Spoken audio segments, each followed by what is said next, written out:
Okay, YouTube, I am here with my other chef from Eat Like a Girl, Chef Jeff Weiss. Here we are. Who contributed to all the omnivore recipes, plus a few more in here for Eat Like a Girl. And by the way, I just have to tell you, like, we had so many people test these recipes, and people just kept coming back and they're like, oh my God, like, what did he put on the salmon? What did he put on the lemon chicken? You put on the salmon. Yeah, well, no, you did it. Yeah. So what I wanted to do in this video is really talk about spices, because Chef Jeff has an incredible 30-plus year background in learning how to cook everything. Spicy guy. You are spicy. And just before this video told me some things about how you look at spices when you put them together in a recipe. So let's start with the basics. Okay. Because let me tell you how I do spices in a recipe. I'm like, a little bit of that, a little bit of that. And there's no rhyme or reason. Hope it works. No. Exactly. So, well, when it comes to spices or flavor in general, there's the theory, it's called flavor theory. It's not that different from music theory, but the idea being, and this we talk about this, is a very nerdy thing, so inside baseball for a moment. Though. Yeah. So you have spices and flavors that are base notes, mid notes, high notes, just like music. Okay. And the perfect symphony is a symphony of all the notes together that makes something very beautiful. Okay. So for example, we have cumin, we have turmeric, very kind of earthy, especially the cumin. And so we consider those things that bring flavor down. So you have those are your base notes. Okay. And then we might have, salt doesn't really count, but we have things like, for example, cinnamon, which cinnamon's kind of like in between your earthy kind of base notes and your mid notes. Your mid notes might also be something along the lines of oregano, thyme, these sorts of they're not going to pull things down, they're going to lift things up a little, but they're not really poppy, like acidic. Okay. Like, for example, your top notes, something spicy can be considered a top note. So freshly ground black pepper, cayenne pepper, or something acidic like sumac, which is a berry from a shrub. It's a Middle Eastern spice that has an acid to it. So when we talk about spices and flavors and how to build these delicious things, a lot of time what we think about is, okay, great, we're going to build something that has all these different components, these different notes. Okay. And lo and behold, we made something of a beautiful little song or symphony. Right. So then is there actually, can you Google that? Like, what are the base note spices? What are the mid note? Or is that like an insider? I haven't Googled it, but I'm reasonably certain that there's a lot of information out there about that. It's also just what your palate tells you. Okay. Like if I'm working with citrus juice or vinegar, that's not down there and it's not in the middle, that's up here. Okay. And so now we have something that's a very acidic high note. Right. Hence, we consider that a top note.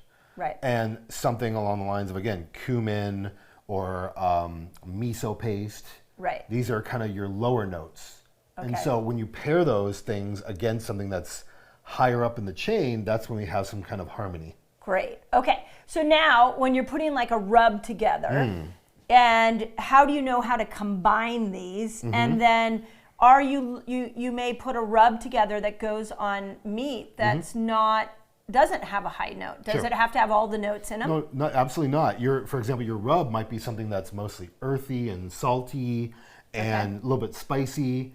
But you can, if you want an acid, if you're cooking a steak or a piece of salmon, you're going to squeeze a piece of lemon or a little bit of lemon on it. Right. Now you've got your acid. So now you've balanced things out. Okay. We talk about balancing flavors. This is exactly what we're talking about. Is maybe your rub is mostly things that are really rich and has those base tones. Right. So when you finish your meat, maybe a little splash of vinegar, there you go. Now you've completed the song. It's beautiful. Nobody ever explained it to me that way. I love it. So, okay, now if I go into the individual spices, so from a health perspective, turmeric is the hero. And then, of course, you're supposed to put the turmeric together with black pepper because now you get like this increase of the properties of curcumin. So turmeric's highly anti-inflammatory, and it adds an incredible amount of antioxidants into a meal.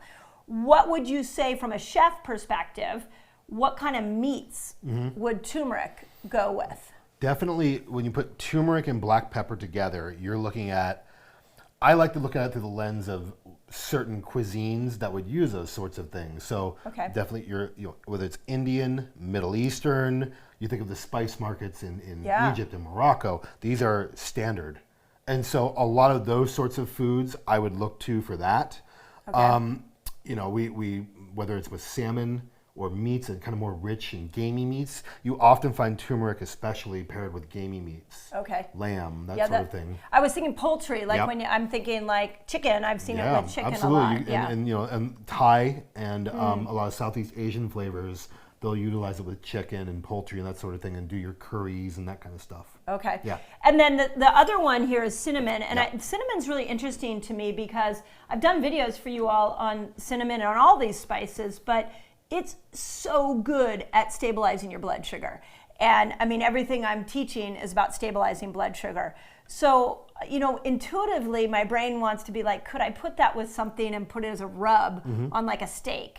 But I'm kind of curious where you would use cinnamon in the kitchen. And it doesn't have to be meat. It can be other recipes. How would you use it? Well, obviously, baking, you see a lot of cinnamon. Right. Whether, we have a really good Basque cheesecake recipe in the book, right? And that could get a little bit of cinnamon there as well. Which is so good. Yeah, it's a fun one. Yeah. But a lot of Mexican cooking incorporates, and Native American cooking incorporates cinnamon and those sorts of, definitely cinnamon in like barbacoa and other braised dishes that were not a lot, but just a little bit, just enough that it kind of like does something kind of magical within the broth. That it doesn't taste cinnamony, like, when, for those who might eat oatmeal and not, often when I used to eat oatmeal, I would put cinnamon in there because it helps stabilize things out, as I was told. Yes. So overall, I would say definitely your heartier kind of braises is where you're going to find cinnamon often. Maybe like a stew even, I'm wondering. Sure. But you're right, you're bringing up like mole has, and I think that's why I like mole, is it's got that kind of like musky sort of spice, and then you get the splash of cinnamon. Absolutely. Okay, so then cumin. Cumin's really interesting because cumin is an incredible prebiotic. And all spices are, like spices actually feed those good bacteria. So, but cumin's, you're saying it's a base note. Like it's one of those ones that I personally haven't figured out where to put it. And like I throw it in a dish and then I'm like, do I taste it? And I want it there because it's such a powerful prebiotic. And it's one of those ones, a little goes a long way and a lot goes a little too far. Okay. But again, Mexican cooking and Southwest American, Southwest cooking like Tex-Mex and that kind of thing. Oh yeah. You see cumin a lot. In Indian cuisine, you can even buy premixes that are with cumin and coriander. You very much often find those two together. Coriander has kind of a lemon peel kind of flavor. Okay. And so paired with cumin, they go really well together. So a lot of Indian cooking, you're going to find those two things together like all the time. Okay. Actually, pretty much everything here is almost very often found in different spice blends and things in the Indian diaspora, which there's a lot of different styles of cooking in that region. Okay.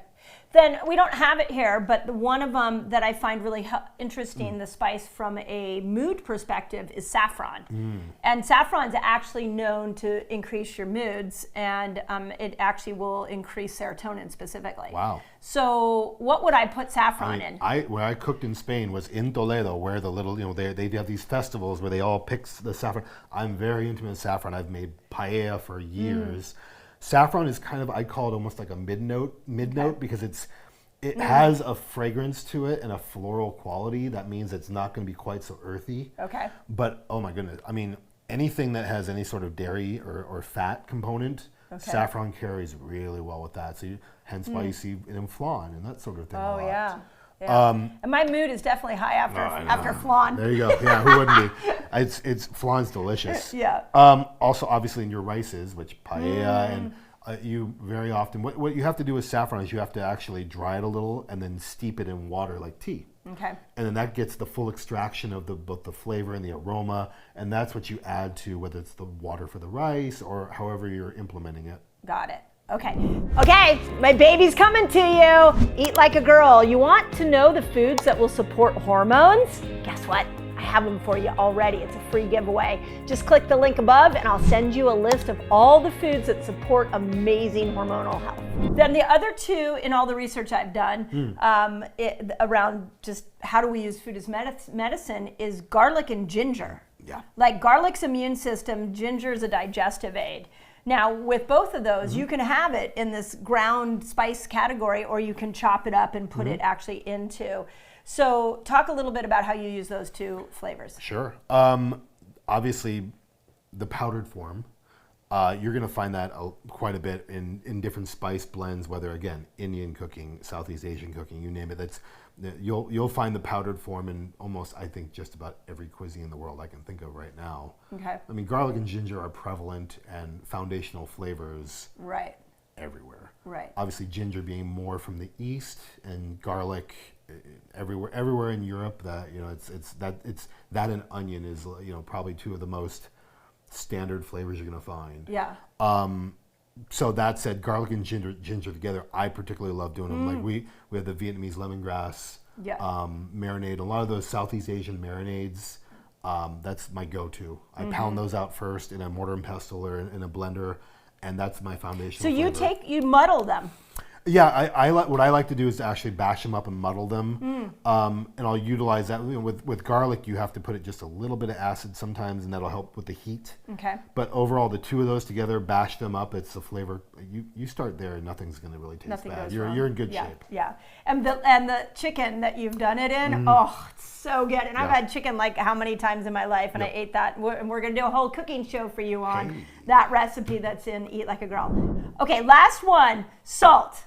Okay, so what's interesting about salt is it's really a health food, but how we have manipulated salt and chlorinated it has turned it into a toxic spice.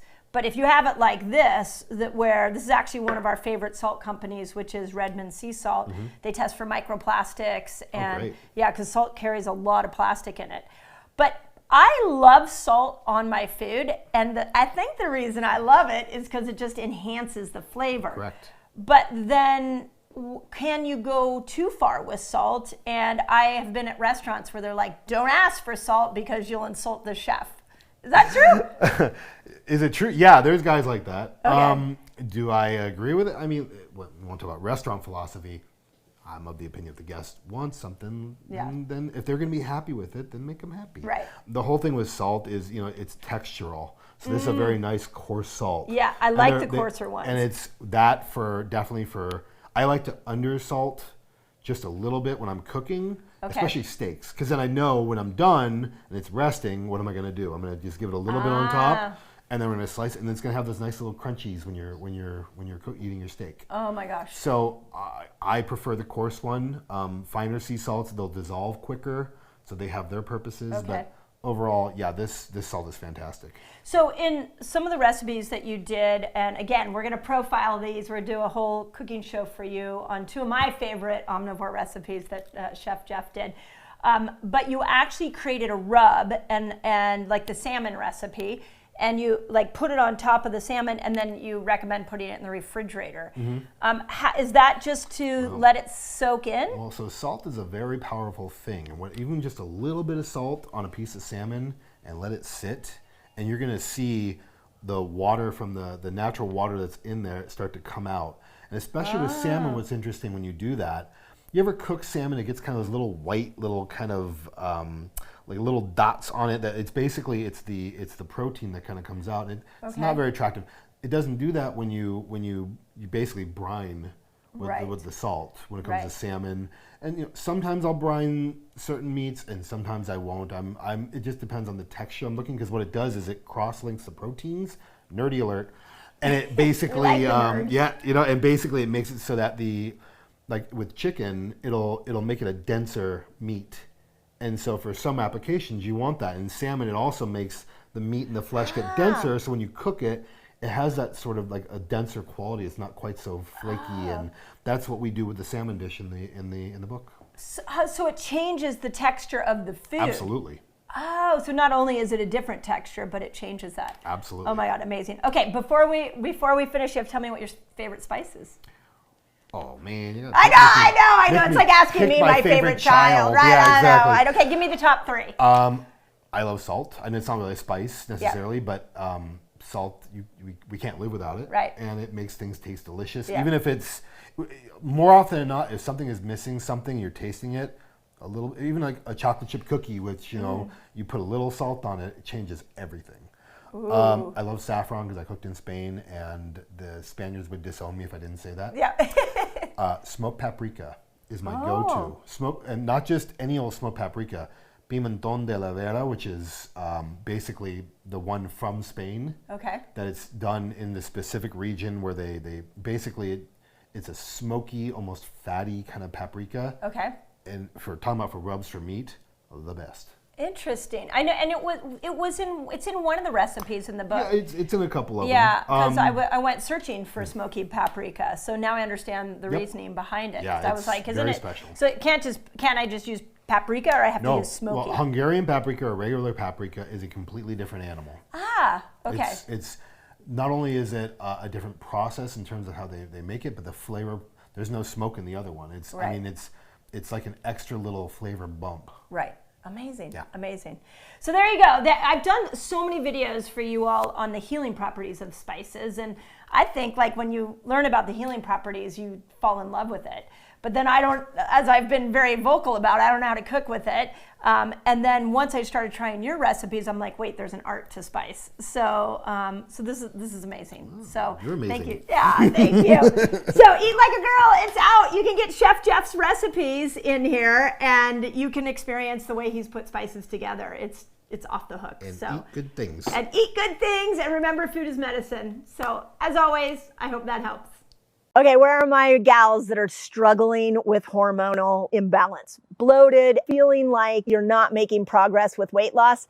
You need to add these foods in so that you can support better hormonal health. There is a lifestyle that estrogen wants you to live, and there's a lifestyle that progesterone wants you to live.